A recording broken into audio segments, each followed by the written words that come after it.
الحمد لله نحمده ونستعينه ونستغفره ونؤمن به ونتوكل عليه ونعوذ بالله من شرور أنفسنا ومن سيئات أعمالنا من يهده الله فلا مضل له ومن يضلل فلا هادي له ونشهد أن لا إله إلا الله وحده لا شريك له ونشهد أن محمدا عبده ورسوله صلى الله تعالى عليه وعلى آله وأصحابه وبارك وسلم تسليما كثيرا كثيرا أما بعد فأعوذ بالله من الشيطان الرجيم بسم الله الرحمن الرحيم وما آتاكم الرسول فخذوه وما نهاكم عنه فانتهوا وقال النبي صلى الله عليه وسلم سبعة يظلهم الله في ظله يوم لا ظل إلا ظله الإمام العادل وشاب نشأ في عبادة ربه ورجل قلبه معلق بالمساجد ورجلان تحابا في الله اجتمعا عليه وتفرقا عليه ورجل طلبته ذات منصب وجمال فقال إني أخاف الله ورجل تصدق إخفاء حتى لا تعلم شماله ما تنفق بيمينه ورجل ذكر الله خاليا ففاضت عيناه أو كما قال النبي عليه الصلاة والسلام درود شريف পড়ি اللهم صل على محمد وعلى آل محمد كما صليت على إبراهيم وعلى آل إبراهيم إنك حميد مجيد اللهم بارك على محمد وعلى آل محمد كما باركت على إبراهيم وعلى آل إبراهيم إنك حميد مجيد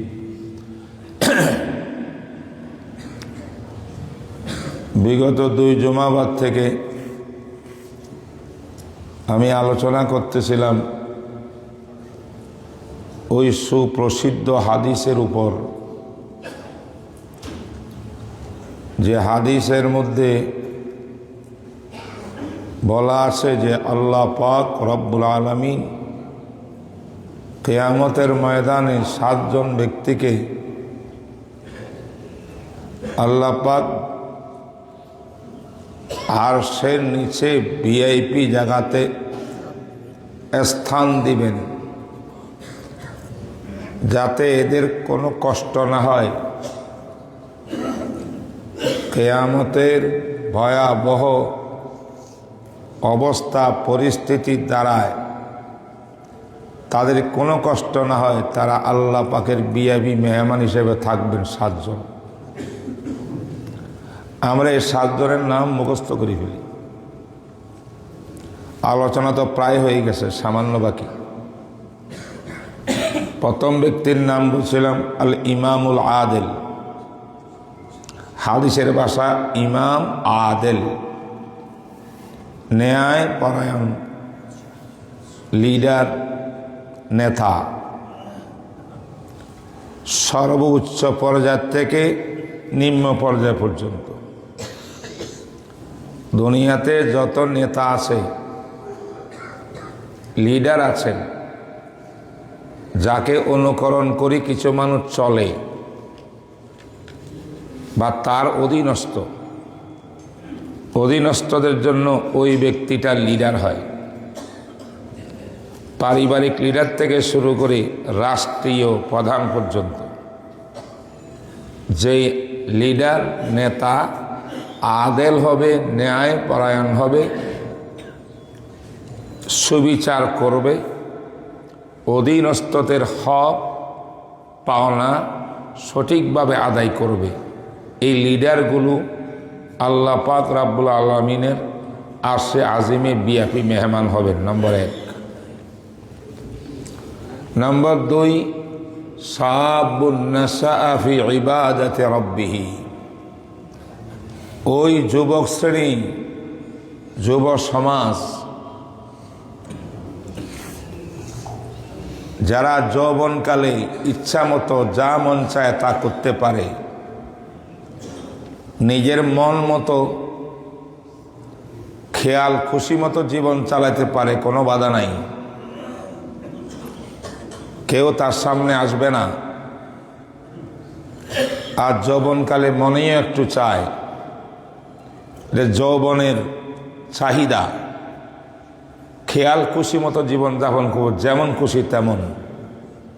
কিন্তু না, কিছু জওয়ান আসবে, যুব শ্রেণী আসবে, যারা নাশা ফি ইবাদাতে রাব্বিহি, তারা নিজের মনের অবৈধ মনের চাহিদা, মনের খুশি খেয়াল সব বাদ দিয়ে এক আল্লাহ পাকের গোলামির ভিতরে জীবন যাপন করবে। তাদের কোনো কর্মকাণ্ড আল্লাহ বিরোধী পাবেন না। আল্লাহ পাক যাই বলছেন সেই পথে পরিচালিত, এদিক সেদিক যায় না। মনকে বুঝায়, মন তোর কোনো ক্ষমতা নাই, তোর সৃষ্টিকর্তা আল্লাহ, তোমার আল্লাহ তোমাকে যেভাবে চলতে বলছেন তুমি চলতে হবে, আমিও চলতে হবে। মনের অবৈধ কোনো প্রস্তাব, নিজের সামাজিক পরিভাষার সমাজের কারণে কোনো অবৈধ বিশৃঙ্খল কোনো সমাজপতির কথায় সে আকৃষ্ট হয় না, কোনো লিডারের কথা আকৃষ্ট হয় না, কোনো নারীর কথা আকৃষ্ট হয় না, সম্পদের জন্য আকৃষ্ট হয় না। তার সামনে সবসময় আসে আমার আল্লাহর বিধান যেটা আমি করব সেটা। সুবহানাল্লাহ বলে। 2 নম্বর 3, রাজুলুন কালবুহু মুআল্লাকুন বিল মাসাজিদ। ওই মুসল্লিয়ানে কেরাম, ওই নামাজি, যুবক হোক বৃদ্ধ হোক, সর্বশ্রেণীর নামাজি, যে নামাজ হবে তার কাছে প্রধান জীবনের দর্শন, জীবনের লক্ষ্যবস্তু হবে নামাজ। মসজিদ হবে তার প্রাণ কেন্দ্র, অফিস প্রাণ কেন্দ্র না। মসজিদে না আসলে তার কাছে ভালো লাগে না। এক ওয়াক্ত নামাজের জন্য মসজিদ যাইতে পারে নাই, মনে খুব ব্যথা, ভালো লাগে না। মসজিদে ঢুকলেই মনের প্রশান্তি, বাহ খুব মজা, খুব ভালো লাগে মসজিদ। মসজিদের মধ্যে ঢুকিয়ে তিনি ব্যবসার চিন্তা করে না, কোন ক্লায়েন্ট কোন দিন আসবে, কোন টাইমে টাইম দিতে হবে, তার সঙ্গে কিভাবে কথাবার্তা বলতে হবে, এগুলা কোনো টেনশন নাই, নো টেনশন।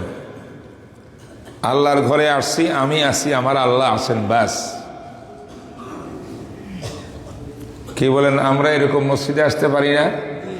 ইনশাআল্লাহ। মসজিদে আসিয়া অন্য কোনো চিন্তা নাই, ফিকির নাই, দান্দা নাই।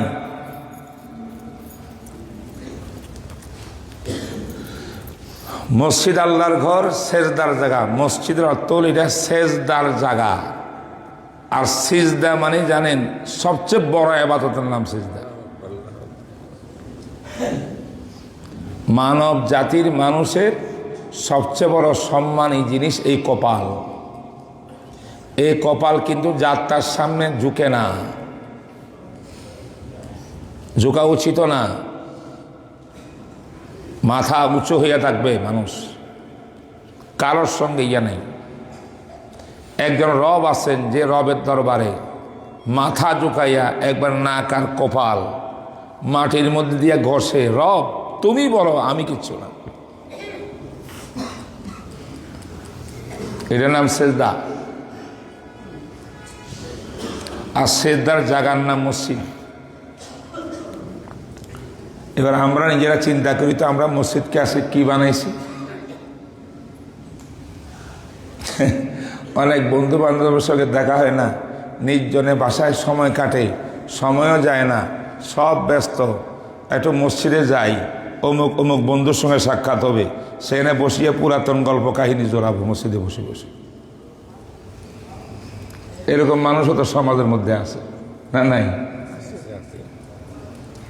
না ভাই, আমরা এটা করব না।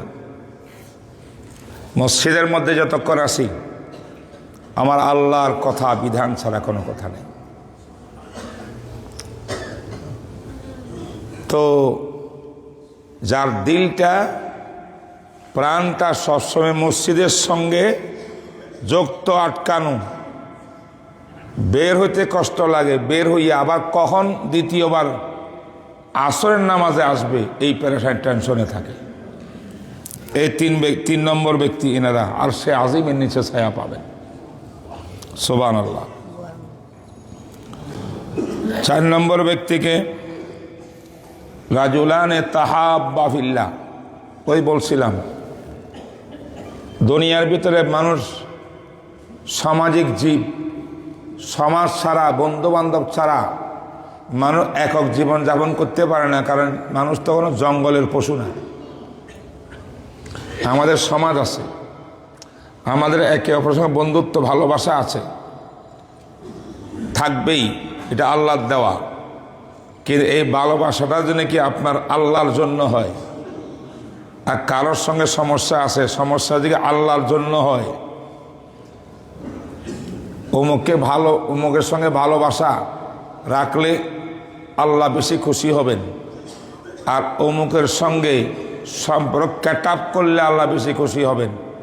যে কাজে আল্লাহ খুশি, একাত্রিত হয় আল্লাহর জন্য, পৃথক হয় আল্লাহর জন্য, দুইজনের ভালোবাসার পিছনে অন্য দুনিয়াবি পৃথিবীর কোনো স্বার্থ জড়িত নাই, একমাত্র স্বার্থ আল্লাহর মহব্বতের ভালোবাসা পাওয়া।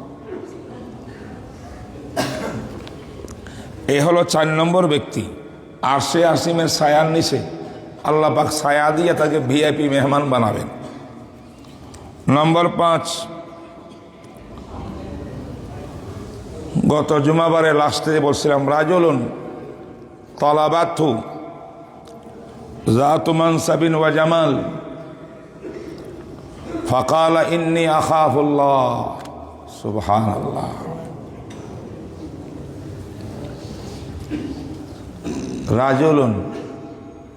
রাজুলুন মানে টক বগে যুবক, ইউসুফ নবীর মতো। যৌবনের কোনো কমতি নেই, শক্তিশালী, সুদর্শন। তাকে নির্জনে এক সুন্দরী রমণী, বড় বংশধর্মী, এমন মহিলা যদি মেয়ে যদি তাকে কুপ্রস্তাব দেয়, সে যুবক বলে মুখের উপরে, যাও, ইন্নী আখাফুল্লাহ, জানো না আমি আল্লাহর গোলাম, আমি আল্লাহকে ভয় করি, আল্লাহর বিধানের বাইরে কারোর কোনো সম্পর্ক নেই তোমার। ফাকালা ইন্নী আখাফুল্লাহ। প্রেমিকা। আজকে আমাদের ছেলে মেয়েদের মধ্যে যে প্রেম দেখা যায়, ওপেন, আর প্রেম নাকি এটা বর্তমান যুগের সভ্যতা। এই যুবক যুবতী প্রেম টেমের খেলাধুলা না হইলে এই সমাজই হয় না। এটা ভদ্রতাই হয় না। শরীয়ত বলে এটা হারাম। আপনি কোরআন চাবেন না আপনার সমাজ চাবেন, চান, এটা আপনার ইচ্ছা। কোরআন বলে কোন পরনারী কোন পরপুরুষ সঙ্গে প্রেম করতে পারে না। প্রেম ভালোবাসা পিতা মাতার সঙ্গে, আপন ভাই বোনে ভালোবাসা, আত্মীয় স্বজনে ভালোবাসা, পর পুরুষ যার সঙ্গে বিবাহ বৈধ এমন পরপুরুষের সঙ্গে অগ্রিম কোনো আলাপ, প্রেম, ঘোরাফেরা, একাত্ম অবস্থান, পার্কে ঘোরা হারাম। কোন মুসলমানের পরিবার সন্তান এমন হতে পারে না।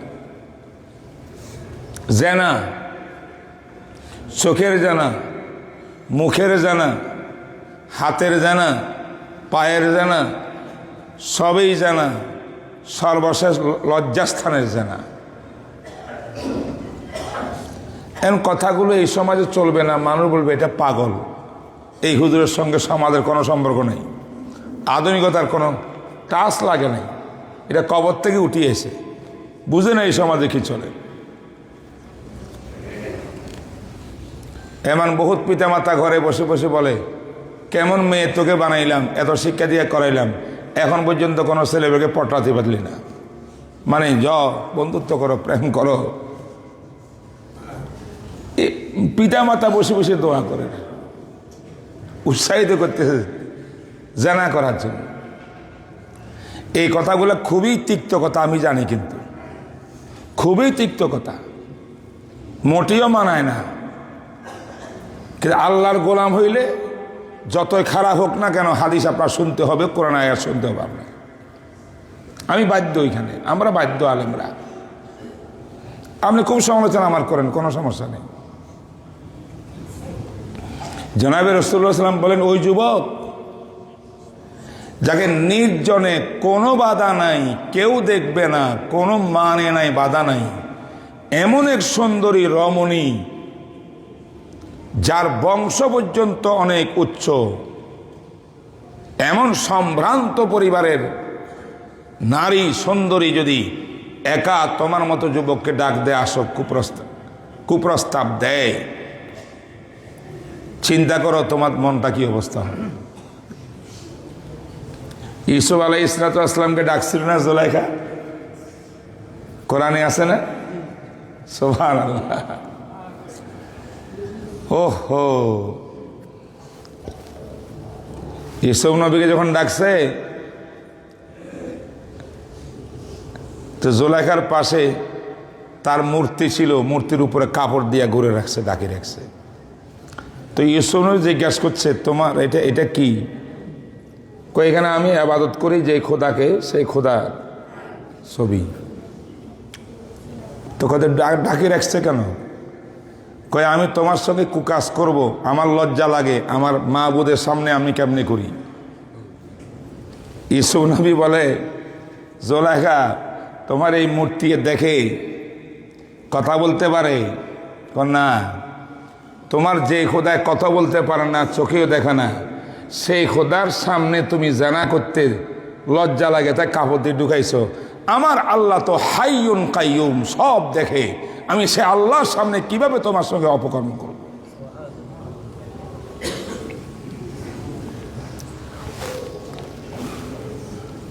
আল্লাহ ছাড়ে না, অপারক। ইউসুফ আলাইহিস সালামের তাকওয়ার স্পিরিট ঢেউ মারি উঠছে। তখন বললেন, যাই করুক না করুক, আল্লাহর ক্ষমতার সামনে তো কারো ক্ষমতায় কোনো কাজ হবে না। আমার এখানে বিশ্বাস আছে। 7টা গেট সব ক্লোজ, ভিতরে কেউ নাই। আমি জানি এটা খোলারও কোনো ব্যবস্থা নেই, কিন্তু আমার আল্লাহ চাইলে পারে কিনা। গেট বরাবর দিছে দৌড়, ঠাস ঠাস করি প্রত্যেকটা গেট সব খুলে গেছে। কে খুলছেন? কে খুলছে? ওয়ামান ইয়াত্তাকিল্লাহ ইয়াজআল লাহু মাখরাজা। আল্লাহকে যে ভয় করবে, আল্লাহর তাকওয়া যার কলবের ভিতরে আছে, এমনভাবে আল্লাহ পথ বের করবেন আপনাকে হেফাজত করার জন্য, আপনার কল্পনায়ও নেই।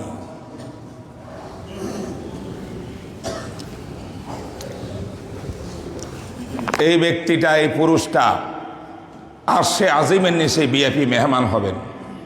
আল্লাহ আমাদের যুবক শ্রেণীকে তৌফিক দান করো। এমন কলব দাও, এমন পরিস্থিতির মধ্যেও সে নিজকে কন্ট্রোল করতে পারে, আল্লাহর সামনে আল্লাহর ভয় তার দিলের মধ্যে থাকে। এটার নামে তাকওয়া। হযরতে ইয়াফেঈ একজন বড় আলেম, আত-তারগীব ওয়া তারহিব কিতাব লিখেছেন। তিনি একটা ঘটনা লিখছেন তার কিতাবে, বাস্তব ঘটনা। একজন যুবক, চরিত্রহীন যুবক, দৈনিক কয়েক ডজন বড় বড় অপরাধ না করলে তার ঘুমে আসতো না। জেনা করছো, জুয়া, নিশা, মানুষ হত্যা, কিছু না কিছু করবে সে, চরম খারাপ। সেই যুবকের মা ছিল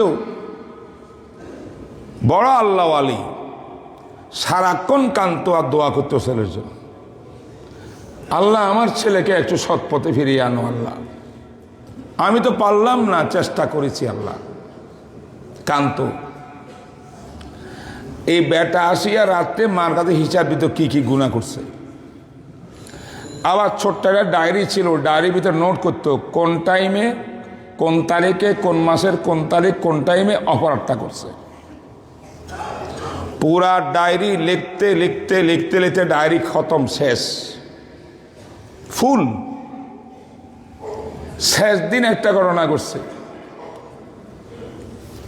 একজন সুন্দর রমণী দেখছে, সে মনে করছে এটা তো ওই লাইনের মেয়ে, ডাকছে, ডাকি, টাইম, টাকা পয়সার লেনদেন কত কি হবে সব রেডি করছে, 60 দিনার, 60 দিনার, 60 দিনার দিবে, তার সঙ্গে অপকর্ম করবে।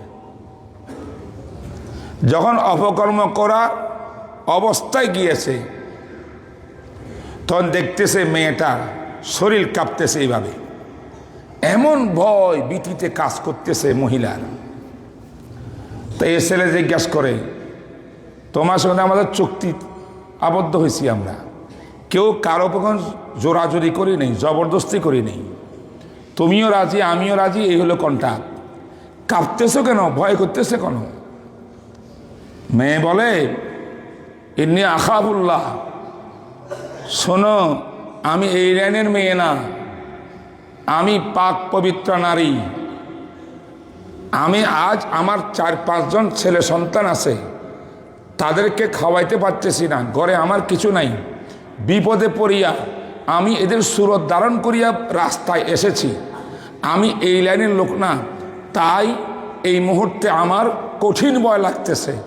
এটা বলি যখন নারী কান্না দিছে, কান্না করা শুরু করছে, ছেলে ফট করে উঠে গেছে, মেয়েকে ছেড়ে দিয়েছে, 60 দিনার হাতে দিয়ে দিয়েছে, যাও তোমার বাচ্চাকে খাও, তোমার সঙ্গে আমার আর কোনো সম্পর্ক নেই, কোনো সময় প্রয়োজন হইলে আমাকে বলি, আমি টাকা পয়সা দেব।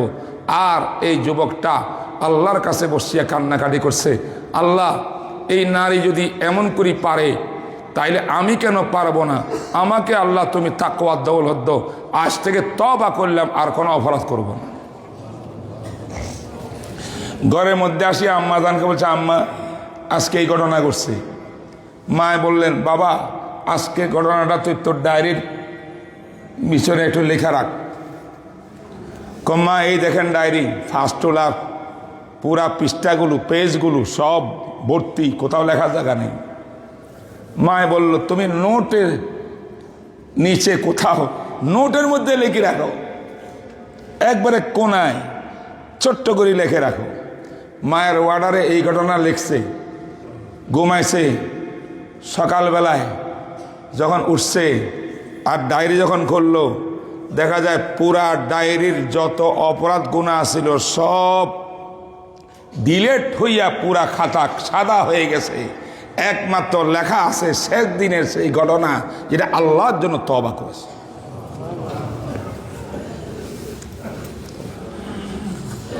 আল্লাহ আমাদের আখলাক দুরস্ত করে দেন। যদি আল্লাহর ভয় কলবে আসে, বিশ্বাস করেন আমাদের আর কিছু লাগবে না। 6 নম্বর ব্যক্তির কথা এবার বলতে চাই। 6 নম্বর ব্যক্তি কি? রাজুলুন তাসাদ্দাকা ইখফাআন। এমন কিছু দানবীর আছেন আল্লাহ রাস্তায় দান করেন, কিন্তু গোপনে গোপনে দান করেন, ওপেন হন না, নাম প্রকাশ করতে ইচ্ছুক না, কে দেখুক তাও চায় না। জনাবে রাসূলুল্লাহ সাল্লাল্লাহু আলাইহি ওয়াসাল্লাম বলেন, তার বাম হাত জানে না মা তুনফিকু বিয়ামিনিহি, ডান হাতে কি দিল এটা তার বাম হাতও জানে না, জানতে দেয় না, অর্থাৎ অত্যন্ত গোপনীয়তা রাখে। এই হলো ওই ব্যক্তি আল্লাহ পাকের আরশে আজিমে সেখানে ভিআইপি মেহমান হিসেবে থাকবেন। সুবহানাল্লাহ।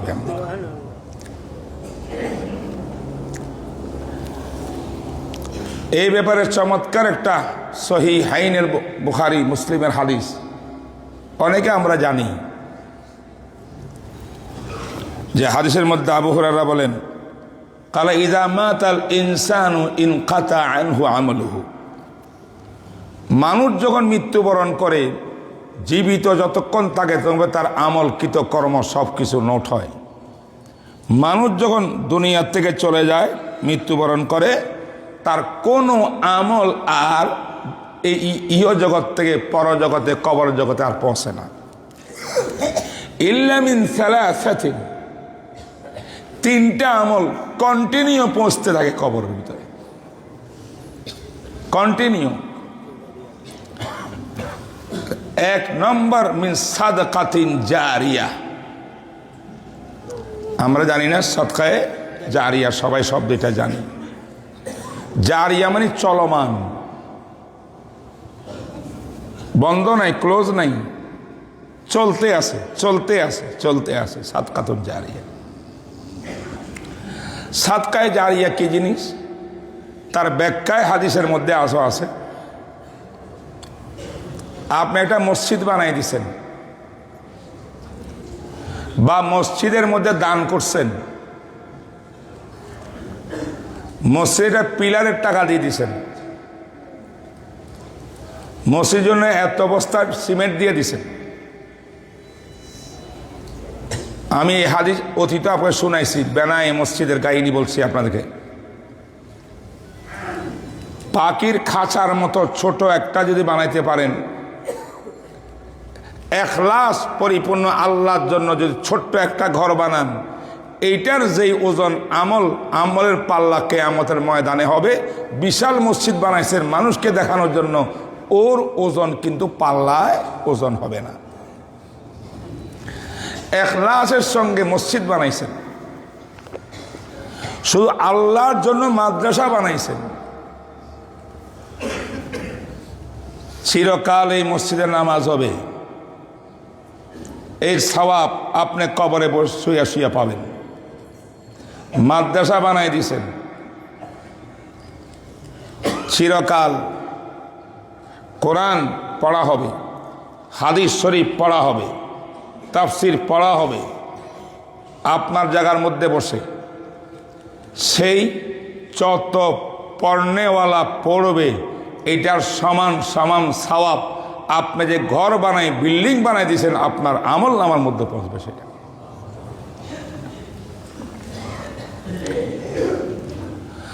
আপনি একটা পানির কলের ব্যবস্থা করে দিয়েছেন, গভীর নলকূপ, সেখান থেকে এলাকাবাসীর মানুষ সবাই পানি পান করতেছে।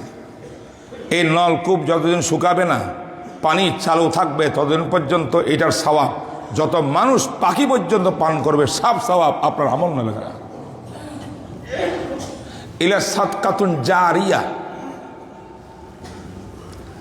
নম্বর 2, আও ইলমুন ইউনতাফাউ বিহি, ওই এলেমের ব্যবস্থা করছেন যে এলেমের দ্বারায় পুরা উম্মত বিশ্ব মানবতা লাভবান হয়।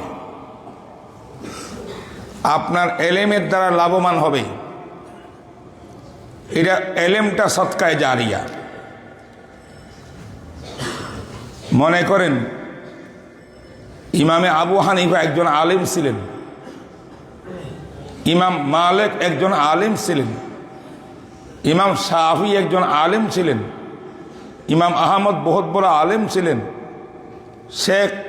শেখুল ইসলাম ইবনে তাইমিয়া বহু বড় আলিম ছিলেন, হাফিজ ইবনুল কাইয়িম জাওজিয়া বহুত বড় আলিম ছিলেন, আল্লামা শেখ আনোয়ার শাহ কাশ্মীরি বহুত বড় আলিম ছিলেন, হযরত আশরাফ আলী থানভী বহুত বড় আলিম ছিলেন।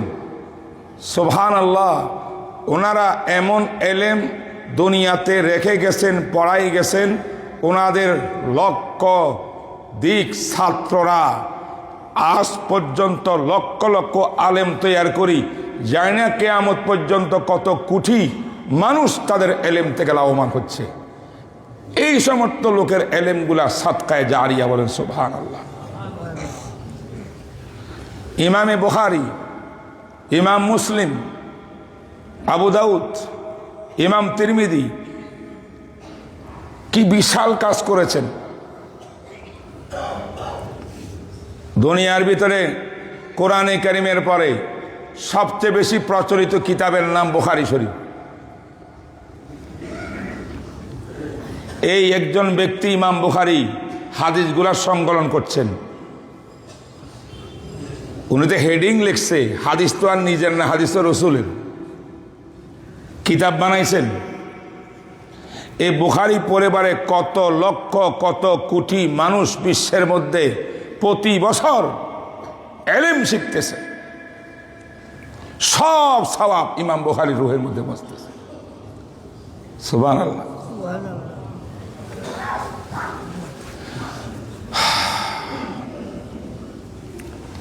একজন বুজুর্গ